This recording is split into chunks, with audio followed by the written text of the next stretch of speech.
എലിഫോൺ എന്നുള്ള ഒരു കമ്പനി അവരുടെ ഒരു 3D ഫോൺ ലോഞ്ച് ചെയ്തിരിക്കുകയാണ്. എലിഫോൺ 11 3D. ഈ ഒരു ഫോണിന്റെ പ്രത്യേകത എന്ന് പറയുന്നത് ഗ്ലാസ് ഒന്നും ഇല്ലാതെ തന്നെ നമുക്ക് നേരിട്ട് ഒരു 3D എക്സ്പീരിയൻസ് ലഭിക്കും എന്നുള്ളതാണ്. അപ്പൊ ഇന്ന് നമ്മൾ നോക്കാൻ പോകുന്നത് എലിഫോൺ 11 3D എന്ന ഫോണിന്റെ വിശേഷങ്ങളാണ്. അതിനു മുമ്പ് നിങ്ങൾക്ക് ഇതുപോലുള്ള സ്മാർട്ട് ഫോൺ സംബന്ധമായിട്ടുള്ള വീഡിയോസ് ഇനിയും കാണാൻ താല്പര്യമുണ്ട് എന്നുണ്ടെങ്കിൽ ഈ ഒരു ചാനൽ സബ്സ്ക്രൈബ് ചെയ്യാവുന്നതാണ്. അടുത്ത് വരുന്ന ഒരു ബെല്ലൈക്കണും കൂടി എനേബിൾ ചെയ്ത് വെച്ചാൽ ഞാൻ വീഡിയോസ് അപ്ലോഡ് ചെയ്യുമ്പോൾ തന്നെ നിങ്ങൾക്ക് അതിന്റെ നോട്ടിഫിക്കേഷൻ ലഭിക്കുന്നതായിരിക്കും. എലിഫോൺ P11 3Dയുടെ ഡിസ്പ്ലേ വരുന്നത് 6 ഇഞ്ച് ഫുൾ HD+ ഡിസ്പ്ലേ ആണ്. ഈ ഒരു ഫോണിന്റെ എടുത്തു പറയേണ്ട കാര്യം എന്ന് പറയുന്നത് 3Dയിൽ വീഡിയോസ് കാണാമെന്നുള്ളതാണ്. എക്സ്ട്രാ ഒരു ഗ്ലാസ് ഒന്നുമില്ലാതെ തന്നെ 3D വീഡിയോസ് കാണാമെന്നതാണ് കമ്പനി അവകാശപ്പെടുന്ന കാര്യം. പിന്നെ ഈ ഒരു ഫോണിൽ ഫ്രണ്ടിൽ നമുക്ക് മുകളിലും താഴെയും ചെറിയ ബെസൽസ് ലഭിക്കുന്നുണ്ട്. ഫിംഗർ പ്രിന്റ് സെൻസർ കൊടുത്തിരിക്കുന്നത് ഫ്രണ്ടിൽ തന്നെയാണ്.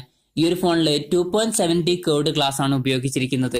അപ്പൊ കേർവ്ഡ് ഗ്ലാസ് ഒക്കെ ആയിട്ട് അത്യാവശ്യം സ്റ്റൈലിഷ് ആയിട്ടുള്ള ഒരു ഫോണാണ് എലിഫോൺ P11 3D എന്നുള്ളത്.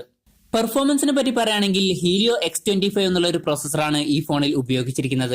വളരെ ഫാസ്റ്റ് ആയിട്ടുള്ള ഒരു പ്രോസസ്സർ ഒന്നും അല്ലെങ്കിലും അത്യാവശ്യം തരക്കേടില്ലാത്തൊരു പ്രോസസ്സർ തന്നെയാണ് ഇത്. പിന്നെ 4GB RAM ആണ് ഈ ഫോണിൽ നമുക്ക് ലഭിക്കുന്നത്. ഇതിന്റെ കൂടെ 64GB ഇന്റേണലും നമുക്ക് ലഭിക്കുന്നുണ്ട്. സോഫ്റ്റ്വെയറിനെ പറ്റി പറയുകയാണെങ്കിൽ Android 8 Oreo ബേസ് ചെയ്തിട്ടുള്ള സോഫ്റ്റ്വെയർ ആണ് ഈ ഫോണിൽ ഉപയോഗിച്ചിരിക്കുന്നത്. ഇപ്പൊ ഇറങ്ങുന്ന മിക്ക ഫോണുകളിലും Android 9 Pie ആണ് വരുന്നത്. എന്നാലും വലിയ തരക്കേടൊന്നും ഉണ്ടാവില്ല. ക്യാമറയെ പറ്റി പറയുകയാണെങ്കിൽ പിൻ ക്യാമറ വരുന്നത് ഒരു ഡ്യുവൽ ക്യാമറ സെറ്റപ്പിലാണ്. 16 മെഗാപിക്സലിന്റെ ഒരു മെയിൻ സെൻസറും 2 മെഗാപിക്സലിന്റെ ഒരു ഡെപ്ത് സെൻസറുമായിട്ടാണ് വരുന്നത്. പിന്നെ ഫ്രണ്ട് ക്യാമറ വരുന്നത് 8 മെഗാപിക്സലിന്റെ ഒരു സെൽഫി ക്യാമറയാണ്. ബാറ്ററിയെ പറ്റി പറയുകയാണെങ്കിൽ 3200 mAh ബാറ്ററിയാണ് ഈ ഒരു ഫോണിൽ കൊടുത്തിരിക്കുന്നത്. വളരെ മികച്ചൊരു ബാറ്ററി ബാക്കപ്പ് ഒന്നും കിട്ടില്ല, എന്നാലും വലിയ തരക്കേടില്ലാത്തൊരു ബാറ്ററി ബാക്കപ്പ് ഒക്കെ ഈ ഒരു ഫോണിൽ നമുക്ക് ലഭിക്കുന്നതായിരിക്കും. ഈ ഒരു ഫോൺ ഇപ്പൊ ഇന്ത്യയിൽ ഇറങ്ങിയിട്ടില്ല. ഈ ഒരു ഫോണിന്റെ വിലയെ പറ്റി പറയുകയാണെങ്കിൽ $170 ആണ് വില വരുന്നത്. അതായത് ഏകദേശം 11,800 രൂപ.